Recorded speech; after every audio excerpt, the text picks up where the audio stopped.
This is Glow in the Dark Radio.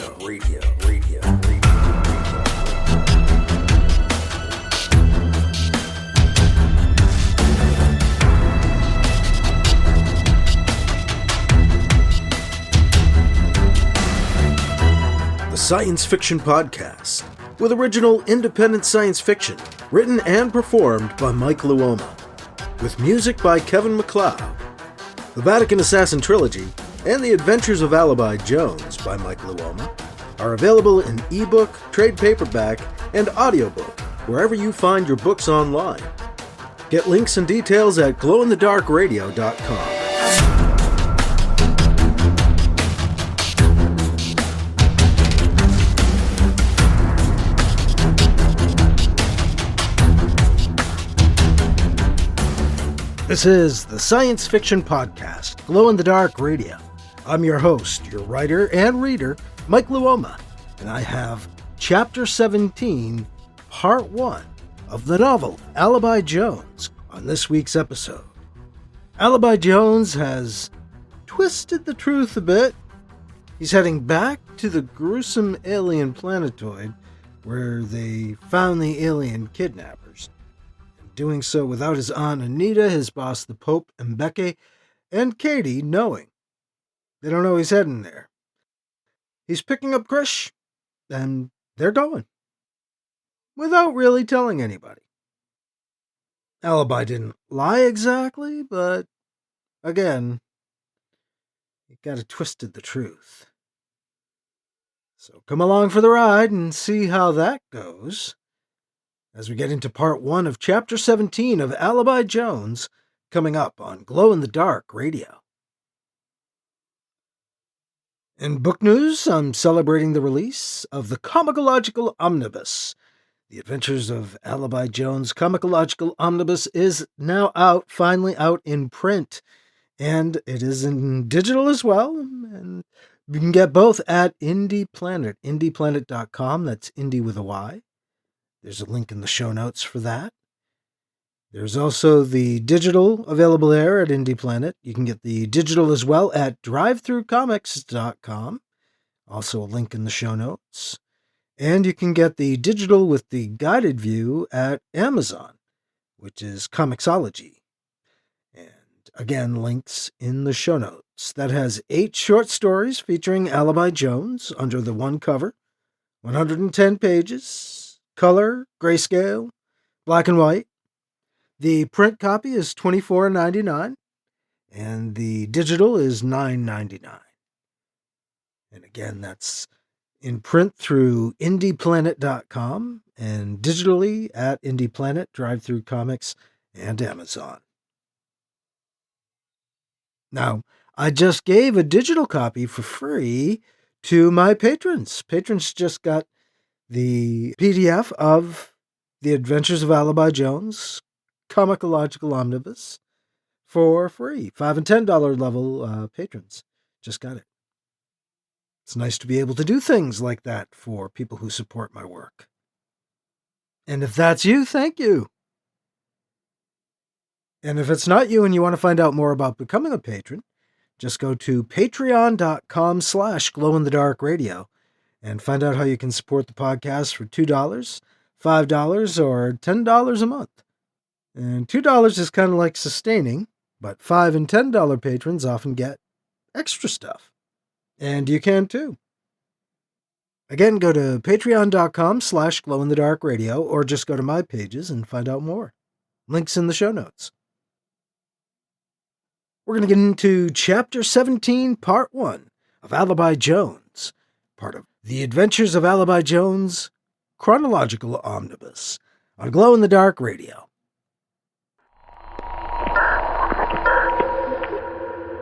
"50 years ago, Mira, humankind's last hope to find new resources, departed the solar system. 7 years into her mission, she disappeared. She has returned. SNR Black, a Sol Federation Marine Corps vessel, is sent to retrieve her from certain destruction in the Kuiper Belt beyond Pluto. What they find will change humankind forever." From Parsec award-winning author Paul E. Cooley, Derelict, Marines, Part 1 of the Derelict Saga, combines military sci-fi, space opera, mystery, and suspense to create a journey you won't forget. Podcast available at shadowpublications.com. Paperback and ebook available from amazon.com. Some mysteries shouldn't be solved.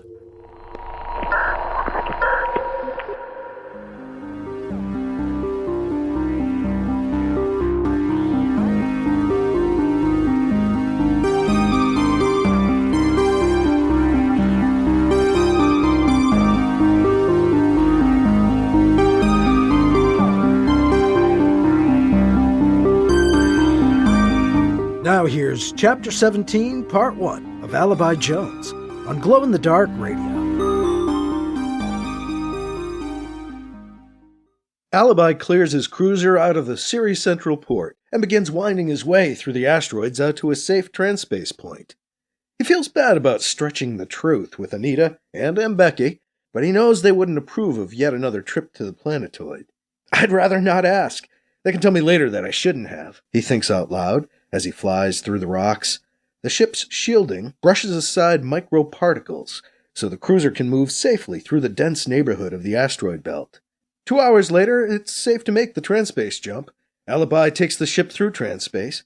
He's on the ground on Rigel 4 about a half an hour later, Rigel 4 having few orbital neighbors to avoid on the trip. Alibi has no problem finding a landing bay in which to keep his cruiser. The safe garrison here grants most registered safe ships easy landing rights. Alibi finds his way back to Krish's place to pick up the old scientist. Alibi, good as your word. We are not really doing this, though, are we? Well, we want to make it look like we're not doing anything. Come in for a minute. I want to do one thing before we go. He escorts Alibi into the crowded living space, and then hands him something that looks like a wand. This wand operates on a hyper-isolated basis, Krish says. We'll be able to narrowly communicate with both Rigel 4 and Cat's Eye. Cat's Eye? Why? Why do we want to do that? We'll set a course for Cat's Eye. Book it, log it. We'll check in with Rigel 4 from the transspace point, all systems go, but then call Cat's Eye reporting mechanical failure. We tell them we're going back to Rigel 4. Then no one expects us anywhere. But we'll need an isolated signal to do that discreetly. That's what this one does. Let's do it then. Sounds like a plan. Alibi and Krish make for his ship. The two head off in Alibi's cruiser for the transspace jump point. They fool their way off the grid and jump through transspace to a neutral, empty system just in case they are in some way being followed. As soon as they come out of transspace, Alibi's wand alarm begins going off. Aw shit, don't tell me Aunt Anita found us out. Oh, says unknown source, Alibi notes, surprised. Hello, Alibi. This is Kit, the voice on the other end purrs. I see you are coming into Cat's Eye. I will meet you there with some news. Kit? Alibi starts. We're not... Damn. Can you send me your location code? I want to call you back on another wand. Kit sends the coordinates across the wand and signs off. Alibi transfers the code to the special wand and calls Kit back using its isolated signal. This signal is more secure, Alibi explains. We're not going to Cat's Eye, Kit. We told them we turned back to Rigel 4. But it was only when they published your departure time and trip log on Rigel 4 that I was able to track you down. Rigel 4's port still has you listed as traveling to Cat's Eye. That's what we told them, Alibi says. So, where are you? Where are you going? I'm sending you coordinates for where we are right now, Alibi tells Kit, as he does. Received, Kit acknowledges. These coordinates are in the middle of nowhere, Kit replies, puzzled. We're in the middle of nowhere right now, Alibi says. A temporary stopover before we go somewhere else. A return trip. I will go with you, Kit says. It sounds like he understands what Alibi is inferring. Programming coordinates for transspace now. I should be at your location soon. Kit out. Alibi moves the cruiser away from the actual transspace coordinates he just sent over. He and Krish watched through the cruiser's main view screen as the stars seem to ripple and fade. A pinpoint of light grows to become a Dakor ship, zooming in from transspace, suddenly surging in out of nothing and nowhere to appear right next to Alibi's cruiser. The Dakor ship is a small personal transport, large enough to carry 4 large beings, but with no cargo capacity by the look of it. A docking collar extends off from the side of the ship around its airlock door. Alibi, I am going to dock with your cruiser, Kit says over the comm. Go ahead, Kit. I can see the docking collar extending. It looks good to go. We won't move, I promise. Kit's ship lines up alongside. Its docking collar connects to the cruiser magnetically, snapping into place. After a minute, Alibi hears the cruiser's airlock door begin to cycle open. Kit soon joins them on the bridge. You are going back to the planetoid? Kit asks, first thing. We are, Alibi confirms. It is now off limits. You are aware of this? Both Krish and Alibi nod. All right, but listen to my information first, and you may not need to go back to that planetoid, Kit tells him. Really? Well, I'm curious. What information is that? Thanks to reports I came across back on her, I have found another planet where Eldred have been spotted recently, a world called Deraminar. It is quite a distance from here. It lies in the old Eldred expanse, in the now unclaimed systems between Dakur space and the Tekta.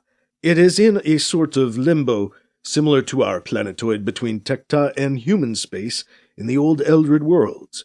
Would you not agree? Alibi and Krish nod. Sounds very similar, Alibi grants him. Deraminar is under no jurisdiction right now. Not Dakur, not Tekta. Until recently this had not been an issue. The world was like so many other dead Eldred worlds, deadly poison to any who ventured to land. We Dakur believe that when the Eldred race died, a toxin was released into the atmosphere, by will or by accident. Typical, Alibi says. I still don't understand why they felt they had to kill their worlds as they died out. Control, Krish offers. Even in death, their race desired control, he explains. The only way they could control their worlds after they were gone was to make sure that no one else could land on them. Bastards, Alibi sneers. The Eldred were obsessed by control, Kit admits. The highly contagious viral toxin with which they flooded the atmosphere of Deraminar was impossible to remove from materials with which it came in contact. Our safety suits could not be worn safely.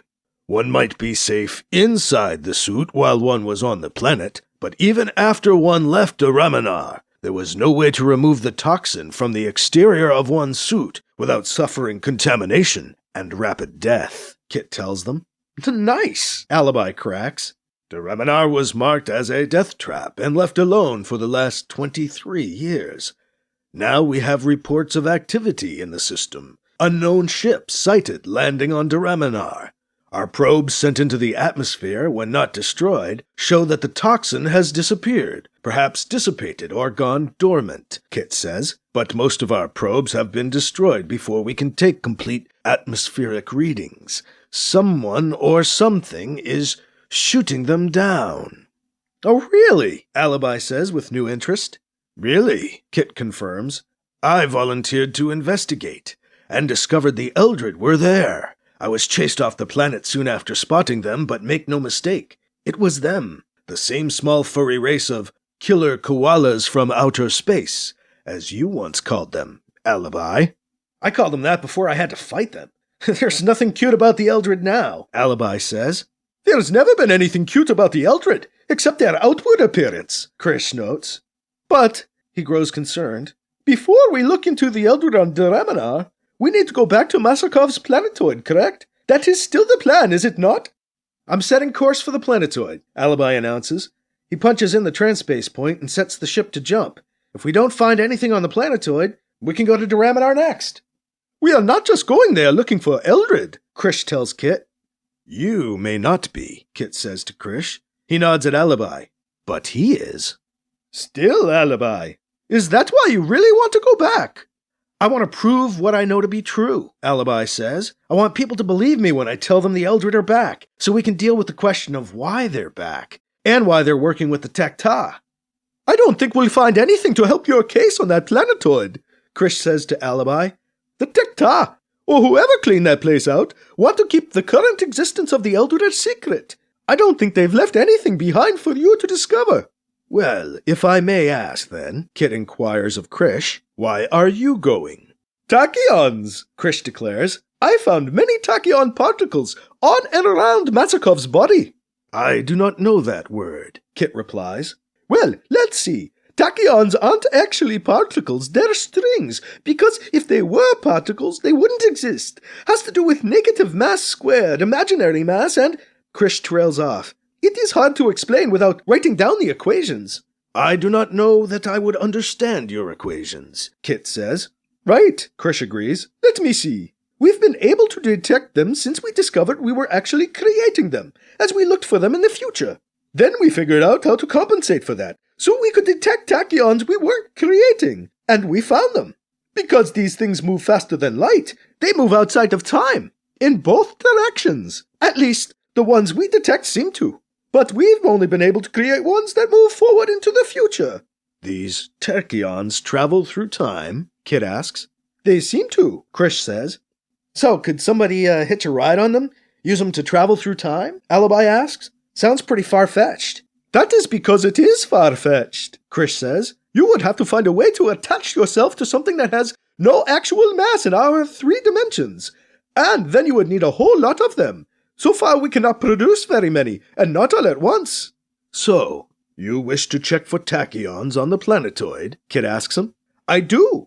After we brought Mazakov's body back, I started testing the body for various elements. For some reason, I decided to check for tachyons. He was loaded with them, all moving into the future, in concentrations and numbers like we never see, Krish says, getting excited in the telling. The only other concentrations we have seen like that have appeared in deep space, seemingly random clouds of tachyons. This is the first time we've seen a body soaking in them.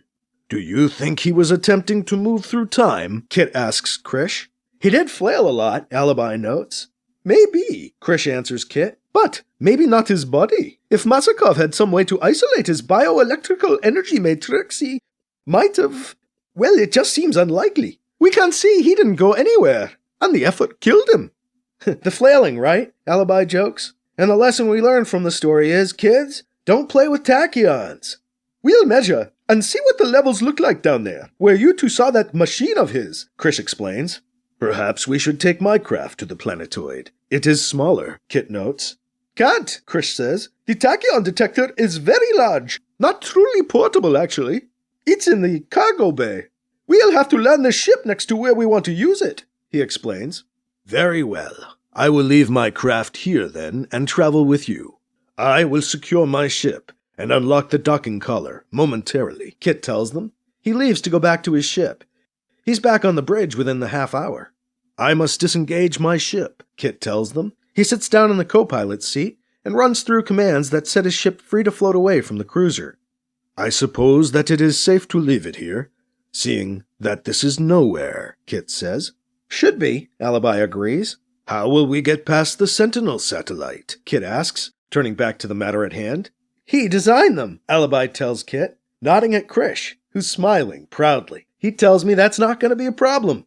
I built a backdoor redundancy into them, in case I ever needed it, Krish explains. It's something we engineers do, build in backdoors, just in cases. In this case, it's a trigger that will feed a repeat of the events of 24 hours prior from the platform's memory instead of the live feed. It syncs back up to live after 24 hours, a brief day's hiccup, where we can slip in and out unseen, because all those watching the platform's feed see yesterday's footage. That's pretty cool, Alibi comments. You seem to be somewhat of an evil genius, Dr. Krish, Kit purrs. Thank you, I think, Krish says. The three of them prep for the landing.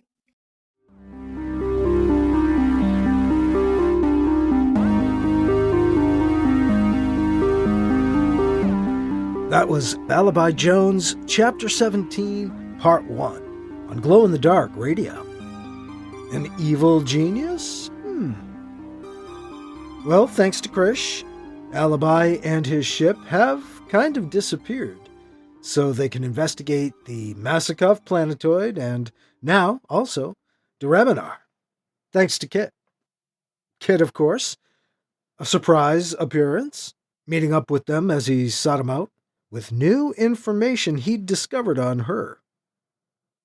So now, after this slight detour, it's on to the planetoid in Part 2 of Chapter 17 on our next episode of Glow in the Dark Radio. Recapping book news, the Chronological Omnibus is now out, collecting the 8 Alibi Jones comic book short stories. Now under one cover, and available in print at Indie Planet, and available digitally there as well, also digitally at drivethroughcomics.com, and at Amazon, where you get the Comixology Guided View. There are links in the show notes. It's available for $24.99 in print, $9.99 digitally. And patrons just got a free digital copy. Find out more about becoming a patron at patreon.com/glowinthedarkradio. And that is all for this week. I'm your host, your writer and reader, Mike Luoma. Thank you again for listening to Glow in the Dark Radio.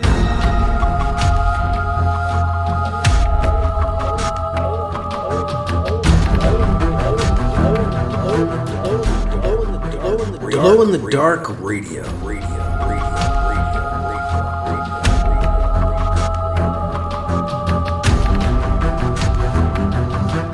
This podcast presentation is copyright 2025 by Michael F. Luoma and is protected under a Creative Commons Attribution, Non-Commercial, No Derivatives 4.0 International License, CC by NC-ND 4.0. Music by Kevin MacLeod. You can find his work at incompetech.com.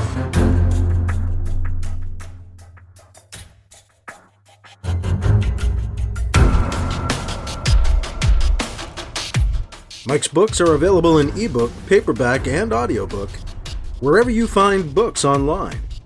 Get links and more details at glowinthedarkradio.com and mikeluoma.com. This has been a presentation of Glow in the Dark Radio.